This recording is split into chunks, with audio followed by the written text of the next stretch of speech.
ಉಪಯುಕ್ತ. ಇದು ಕಲಿಕೆಯ ಸಾಗರ, ಕಲಿಯುವ ಮನಸ್ಸಿಗೆ ಆಧಾರ, ಕಲಿಯುತ್ತ ನಲಿಯುವ ತಾಯಿ ನುಡಿಯ ಎಂಬಂತೆ ಎಲ್ಲ ಕುಲಕೋಟಿ ಕನ್ನಡಿಗರ ಪಾದಾರವಿಂದಕ್ಕೆ ಶರಣಾಗಿ ಕನ್ನಡ ಭಾಷೆಯನ್ನು ಕಲಿಯುವ ವಿದ್ಯಾರ್ಥಿಗಳಿಗೆ ಹಾಗೂ ಶಿಕ್ಷಕರಿಗೆ ಉಪಯೋಗವಾಗಲೆಂದು ಸಿದ್ಧಪಡಿಸಿರುವ ಒಂದು ಮಾಧ್ಯಮವೇ ಈ ಉಪಯುಕ್ತ.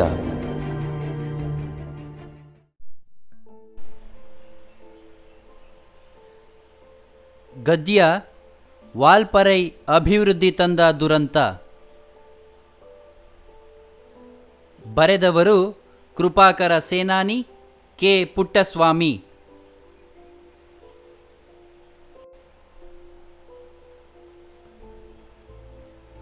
ಒಂದು ವಾಕ್ಯದಲ್ಲಿ ಉತ್ತರಿಸಿ.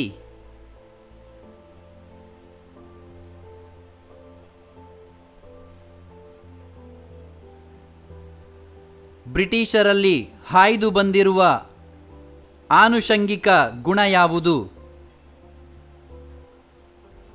ಹೊಸತನ್ನು ಶೋಧಿಸುವ, ಅನ್ವೇಷಿಸುವ ಪ್ರವೃತ್ತಿಗಳು ಬ್ರಿಟಿಷರಿಗೆ ಆನುಷಂಗಿಕವಾಗಿ ಹಾಯ್ದು ಬಂದಿರುವ ಗುಣವಾಗಿದೆ.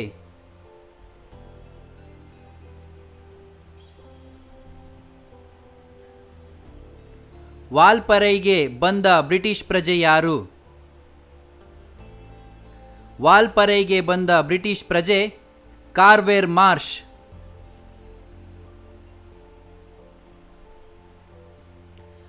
ಮಾರ್ಷ್ ವಾಲ್ಪರೈಗೆ ಬಂದದು ಯಾವಾಗ?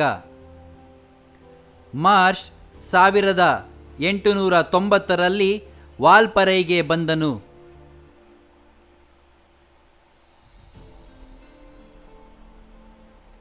ಮಾರ್ಷನ ಜೊತೆಗಾರನ ಹೆಸರೇನು?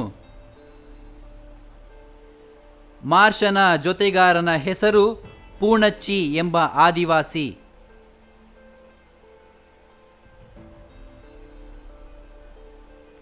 ಕೆಂಪು ಪಟ್ಟಿಗೆ ಸೇರಿದ ಪ್ರಾಣಿ ಯಾವುದು? ಕೆಂಪು ಪಟ್ಟಿಗೆ ಸೇರಿದ ಪ್ರಾಣಿ ಸಿಂಹಬಾಲದ ಕೋತಿಗಳು.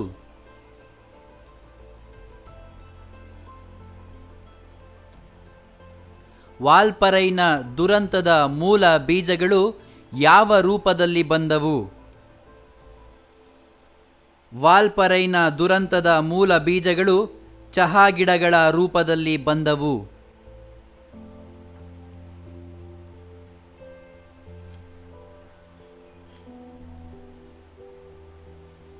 ಎರಡು ಮೂರು ವಾಕ್ಯಗಳಲ್ಲಿ ಉತ್ತರಿಸಿ.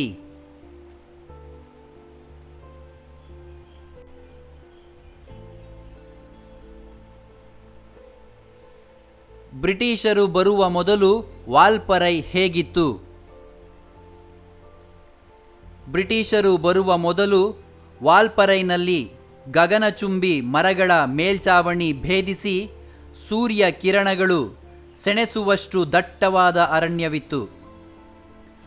ನಡುವೆ ಹುಲ್ಲುಗಾವಲುಗಳ ಅನಂತ ಬಯಲುಗಳ ಶೋಲ ಕಾಡುಗಳು, ಸಾಲು ಸಾಲು ಪರ್ವತ ಶ್ರೇಣಿಗಳಿದ್ದವು.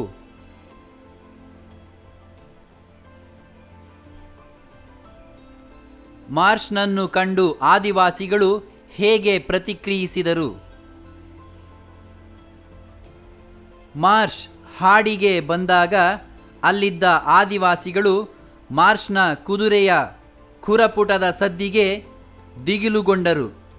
ಟೋಪಿ ಧರಿಸಿದ ನಾಜೂಕು ಪೋಷಾಕಿನ ಮಾರ್ಷ್ ಮತ್ತು ಅವನ ಕುದುರೆಯನ್ನು ಕಂಡು ವಿಚಿತ್ರ ಕಂಡವರಂತೆ ಒಮ್ಮೆಲೆ ಹೆದರಿದ ಅವರು ಮಕ್ಕಳನ್ನು ಎಳೆದುಕೊಂಡು ದಟ್ಟಡವಿಯಲ್ಲಿ ಮಿಂಚಿನಂತೆ ಮಾಯವಾದರು.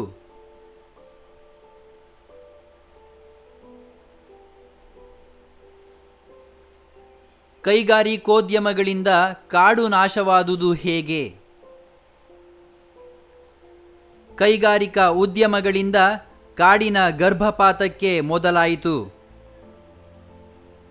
ಗಗನಚುಂಬಿ ಮರಗಳು ನೆಲಕ್ಕುರುಳಿದವು. ದಿಮ್ಮಿಕೊಳ್ಳಲು ಕಾಂಟ್ರಾಕ್ಟರ್ಗಳು ಆಗಮಿಸಿದರು. ಕಾಡಿನಲ್ಲಿ ರಸ್ತೆ ನಿರ್ಮಾಣವಾಗಿ ವಾಹನಗಳು ಆಗಮಿಸಿ ಕಾಡಿನ ನೀರವತೆ ನಾಶವಾಯಿತು.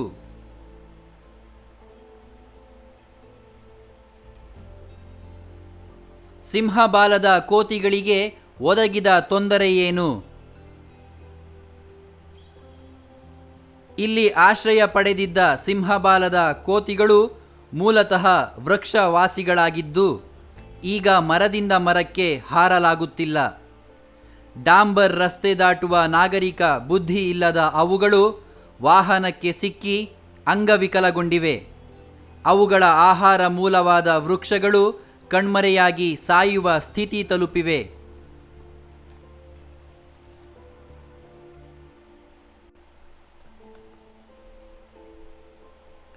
ಸಂದರ್ಭಾನುಸಾರ ವಿವರಿಸಿ.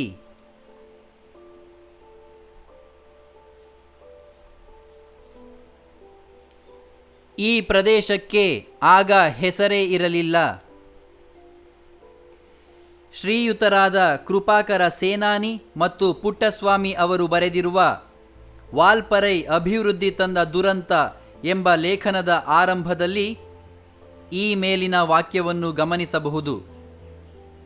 ವಾಲ್ಪರೈ ಎಂದು ಹೆಸರಾಗುವ ಮೊದಲು ಅನನ್ಯ ಜೀವ ಸಂಕುಲಗಳಿಂದ ಸಮೃದ್ಧವಾಗಿದ್ದ ಪಶ್ಚಿಮ ಘಟ್ಟ ಶ್ರೇಣಿಯ ಈ ದಟ್ಟ ಅರಣ್ಯ ಪ್ರದೇಶಕ್ಕೆ ಆಗ ಯಾವ ಹೆಸರೂ ಇಲ್ಲದಿದ್ದರೂ ಗಗನಚುಂಬಿ ಮರಗಳ ಮೇಲ್ಚಾವಣಿಯನ್ನು ಭೇದಿಸಿ ಭೂಸ್ಪರ್ಶ ಮಾಡಲು ಸೂರ್ಯ ಕಿರಣಗಳು ಸೆಣಸುತ್ತಿದ್ದ ದಟ್ಟವಾದ ಕಾಡಿದ್ದ ಪ್ರದೇಶವಿದಾಗಿತ್ತೆಂದು ಲೇಖಕರು ವಾಲ್ಪರೈ ಭೂಪ್ರದೇಶವನ್ನು ವರ್ಣಿಸಿದ್ದಾರೆ.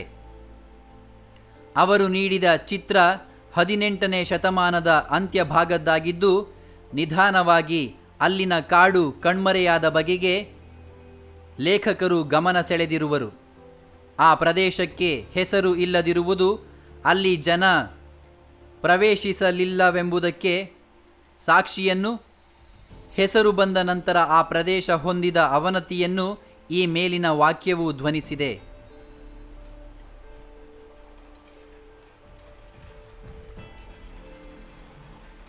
ಅದು ಅವರು ಆವರೆಗೂ ನೋಡಿರದ ಪ್ರಾಣಿ.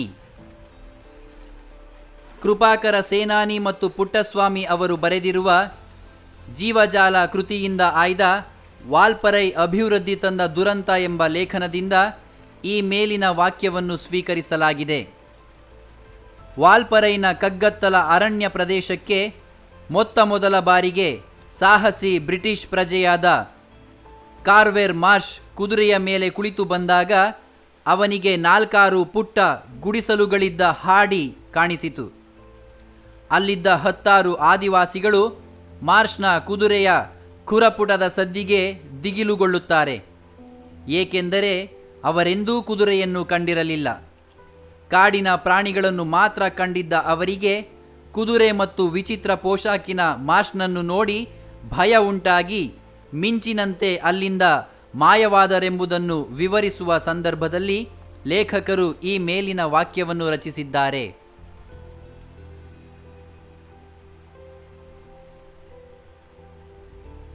ದುರಂತದ ಮೂಲ ಬೀಜಗಳು ಚಹಾ ಗಿಡದ ರೂಪದಲ್ಲಿ ಬಂದವು.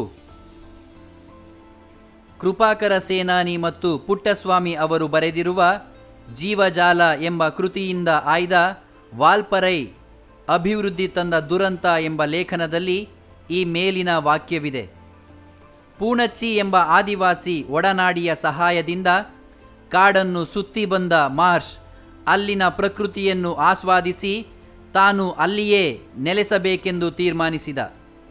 ಸ್ಥಳೀಯರ ವಿಶ್ವಾಸ ಸಂಪಾದಿಸಿ ಇಡೀ ಪ್ರದೇಶದ ನಕ್ಷೆ ತಯಾರಿಸಿದ.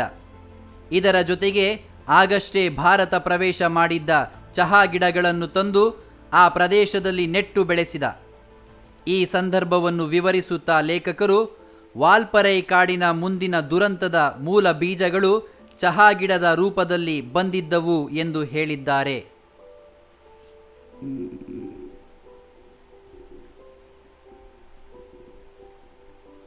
ಕಾರ್ಮಿಕರು ಕೆಂಪು ಬಾವುಟ ಹಿಡಿದು ಹೋರಾಟಕ್ಕೆ ಸಜ್ಜಾಗಿದ್ದಾರೆ. ಕೃಪಾಕರ ಸೇನಾನಿ ಮತ್ತು ಪುಟ್ಟಸ್ವಾಮಿ ಅವರು ಬರೆದಿರುವ ವಾಲ್ಪರೈ ಅಭಿವೃದ್ಧಿ ತಂದ ದುರಂತ ಎಂಬ ಲೇಖನದಿಂದ ಆಯ್ದುಕೊಳ್ಳಲಾಗಿರುವ ವಾಕ್ಯವಿದು. ವಾಣಿಜ್ಯ ವ್ಯವಹಾರದ ದೃಷ್ಟಿಯಿಂದ ಶ್ರೀಮಂತ ಪ್ರದೇಶವಾಗಿದ್ದ ವಾಲ್ಪರೈ ಅಂತಾರಾಷ್ಟ್ರೀಯ ವಿದ್ಯಮಾನಗಳ ಕಾರಣದಿಂದ ಆರ್ಥಿಕವಾಗಿ ಕುಸಿಯಿತು.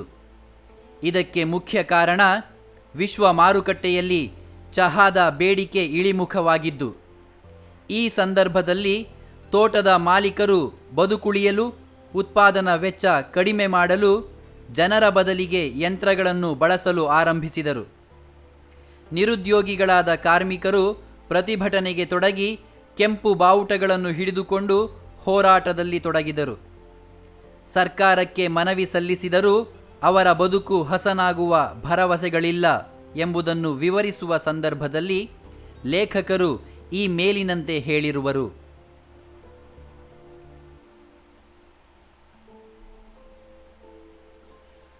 ಹಾಡುವುದು ಅವುಗಳಿಗೆ ಅನಿವಾರ್ಯ, ಅವುಗಳ ಕರ್ಮ. ಕೃಪಾಕರ ಸೇನಾನಿ ಮತ್ತು ಪುಟ್ಟಸ್ವಾಮಿ ಅವರು ರಚಿಸಿರುವ ವಾಲ್ಪರೈ ಅಭಿವೃದ್ಧಿ ತಂದ ದುರಂತ ಎಂಬ ಲೇಖನದಲ್ಲಿ ಈ ಮೇಲಿನ ವಾಕ್ಯವನ್ನು ಗಮನಿಸಬಹುದು. ಅಭಿವೃದ್ಧಿ ತಂದ ದುರಂತದ ಫಲವಾಗಿ ವಾಲ್ಪರೈನ ಎಷ್ಟೋ ಜೀವ ವೈವಿಧ್ಯಗಳು ಕಳೆದುಕೊಳ್ಳುವಂತಾಯಿತು. ಅವುಗಳಲ್ಲಿ ವಿಷಲಿಂಗ್ ಥ್ರಶ್ಗಳೆಂಬ ಹಾಡು ಹಕ್ಕಿಗಳೂ ಸೇರಿವೆ. ಕಾಡು ಕಣ್ಮರೆಯಾದ ಕಾರಣ ಅವೀಗ ಬದುಕುಳಿಯಲು ಕೊಳಚೆ ನೀರಿನ ಚರಂಡಿಗಳಲ್ಲಿ ವಾಸಿಸಬೇಕಾದ ಪರಿಸ್ಥಿತಿಯನ್ನು ವಿವರಿಸುತ್ತಾ ಲೇಖಕರು ನೆಲೆ ಕಳೆದುಕೊಂಡ ನೋವಿನಲ್ಲೂ ಮುಂಜಾನೆ ಬೇಗನೆ ಎದ್ದು ರಾಗವಾಗಿ ಹಾಡುವುದನ್ನು ಬಿಡದ ಹಾಡು ಹಕ್ಕಿಗಳ ಬಗ್ಗೆ ವಿವರಿಸುತ್ತಾ ಹಾಡುವುದು ಅವುಗಳಿಗೆ ಅನಿವಾರ್ಯ, ಅವುಗಳ ಕರ್ಮ ಎಂದಿದ್ದಾರೆ.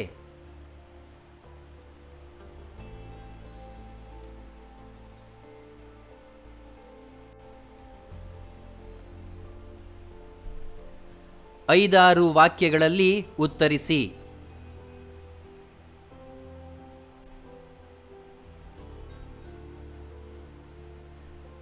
ವಾಲ್ಪರೈಗೆ ಬಂದ ಮಾರ್ಷ್ ಅಲ್ಲಿ ಹೇಗೆ ನೆಲೆಯೂರಿದ ವಿವರಿಸಿ. ಕಾರ್ವೆರ್ ಮಾರ್ಷ್ ಎಂಬ ಬ್ರಿಟಿಷಿಗ ವಾಲ್ಪರೈಗೆ ಮೊದಲು ನುಸುಳಿ ಬಂದಾಗ ಆತನಿಗೆ ತನ್ನದು ಹುಚ್ಚು ಸಾಹಸವೆನಿಸಿತು. ಆದರೆ ಛಲಬಿಡದ ಮಾರ್ಷ್ ಆದಿವಾಸಿಗಳ ಸ್ನೇಹ ಗಳಿಸಿದ. ಪೂಣಚ್ಚಿ ಎಂಬ ಆದಿವಾಸಿಯನ್ನು ಜೊತೆಗಾರನನ್ನಾಗಿಸಿಕೊಂಡು ಇಡೀ ಪ್ರದೇಶದ ನಕ್ಷೆ ತಯಾರಿಸಿದ. ಆಗಷ್ಟೇ ಭಾರತ ಪ್ರವೇಶ ಮಾಡಿದ್ದ ಚಹಾ ಗಿಡಗಳನ್ನು ತಂದು ನೆಟ್ಟ. ಹೊಸ ಜಾಗದಲ್ಲಿ ಚಹಾ ಗಿಡಗಳನ್ನು ಹುಲುಸಾಗಿ ಬೆಳೆಯಲಾರಂಭಿಸಿದ. ಅಲ್ಲಿಯೇ ನೆಲೆಯೂರಿದ ಮಾರ್ಷ್ ಚಹಾ ಗಿಡಗಳನ್ನು ಬೆಳೆಸುತ್ತಾ ತೋಟವನ್ನು ವಿಸ್ತರಿಸುತ್ತಾ ಸಮೃದ್ಧಗೊಳಿಸಿದ. ಇವನ ಮೂಲಕ ಚಹಾ ಗಿಡಗಳು ವಾಲ್ಪರೈನಲ್ಲಿ ನೆಲೆಯೂರಿ ಅಲ್ಲಿನ ದುರಂತಕ್ಕೆ ಮುನ್ನುಡಿ ಬರೆದವು.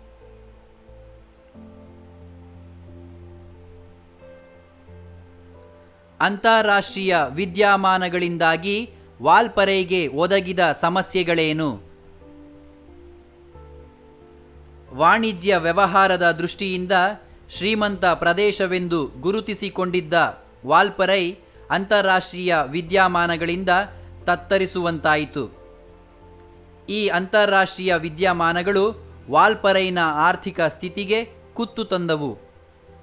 ಮುಖ್ಯವಾಗಿ ವಿಶ್ವ ಮಾರುಕಟ್ಟೆಯಲ್ಲಿ ಚಹಾ ಬೇಡಿಕೆ ಕುಸಿದು ರಫ್ತು ಇಳಿಮುಖಗೊಂಡು ಚಹಾ ತೋಟಗಳು ನಷ್ಟದ ಹಾದಿ ಹಿಡಿದವು.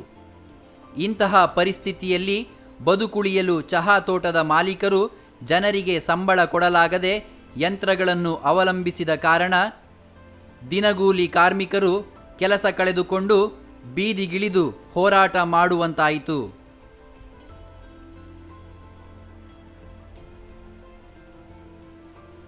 ಸಿಂಹಬಾಲದ ಕೋತಿಗಳು ಮತ್ತು ಹಾಡು ಹಕ್ಕಿಗಳಿಗಾದ ಅನನುಕೂಲಗಳಾವುವು ವಿವರಿಸಿ. ಅಭಿವೃದ್ಧಿ ಹೆಸರಿನಲ್ಲಿ ವಾಲ್ಪರೈನ ಸೊಬಗು ಅರಣ್ಯ ಸಂಪತ್ತು ನಾಶವಾಗುವುದರ ಜೊತೆಗೆ ಅಲ್ಲಿನ ಜೀವ ಸಂಕುಲಕ್ಕೆ ಅಪಾರ ಹಾನಿಯಾಯಿತು. ಕಾಲಾಂತರದಿಂದ ಈ ಕಾಡಿನಲ್ಲಿ ವಾಸಿಸಿ ಸ್ವಚ್ಛಂದವಾಗಿ ಬದುಕುತ್ತಿದ್ದ ಸಿಂಹಬಾಲದ ಕೋತಿಗಳ ನೆಲೆ ಧ್ವಂಸವಾಯಿತು. ಅವುಗಳ ಸಂಖ್ಯೆ ಕ್ಷೀಣಿಸಿ ವಂಶನಾಶದ ಅಂಚಿಗೆ ತಲುಪಿ ಕೆಂಪು ಪಟ್ಟಿಗೆ ಸೇರಲ್ಪಟ್ಟವು. ವೃಕ್ಷವಾಸಿಗಳಾದ ಇವು ರಸ್ತೆ ದಾಟುವಾಗ ವಾಹನಗಳ ಅಡಿ ಸಿಕ್ಕಿ ಅಂಗವಿಕಲಗೊಂಡವು. ಆಹಾರ ಒದಗಿಸುತ್ತಿದ್ದ ವೃಕ್ಷಗಳ ಆಸರೆ ತಪ್ಪಿ ಅನಾಥವಾದವು. ಸ್ವಚ್ಛ ನೀರಿನಲ್ಲಿ ಬದುಕುತ್ತಿದ್ದ ಹಾಡು ಹಕ್ಕಿಗಳು ಅಥವಾ ವಿಷಲಿಂಗ್ ಥ್ರಶ್ ಹಕ್ಕಿಗಳು ಕೊಳಚೆ ನೀರಿನ ಚರಂಡಿಗಳಲ್ಲಿ ನೆಲೆಸುವಂತಾಗಿದೆ. ಜಲಮಾಲಿನ್ಯ ಅವುಗಳ ಬದುಕಿಗೆ ಮುಳುವಾಗಿವೆ.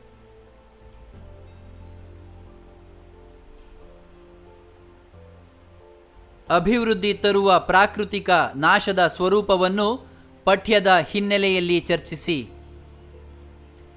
ಸ್ವಾತಂತ್ರ್ಯೋತ್ತರ ಭಾರತದ ಸಂದರ್ಭದಲ್ಲಿ ಮಾರ್ಷ್ನ ಚಹಾ ತೋಟದ ಯಶಸ್ಸಿನಿಂದ ಪ್ರೇರೇಪಿತರಾದ ಭಾರತದ ಅಗ್ರಗಣ್ಯ ಕೈಗಾರಿಕೋದ್ಯಮಿಗಳು ವಾಲ್ಪರೈಗೆ ಲಗ್ಗೆಯಿಟ್ಟರು. ಇವರುಗಳಿಂದ ಕಾಡಿನ ಗರ್ಭಪಾತ ಆರಂಭಗೊಂಡಿತು. ಗಗನಚುಂಬಿ ಮರಗಳು ನೆಲಕ್ಕುರುಳಿದವು. ಮರದ ದಿಮ್ಮಿಗಳಿಂದ ಲಾಭ ಪಡೆಯಲು ಗುತ್ತಿಗೆದಾರರು ಬಂದರು.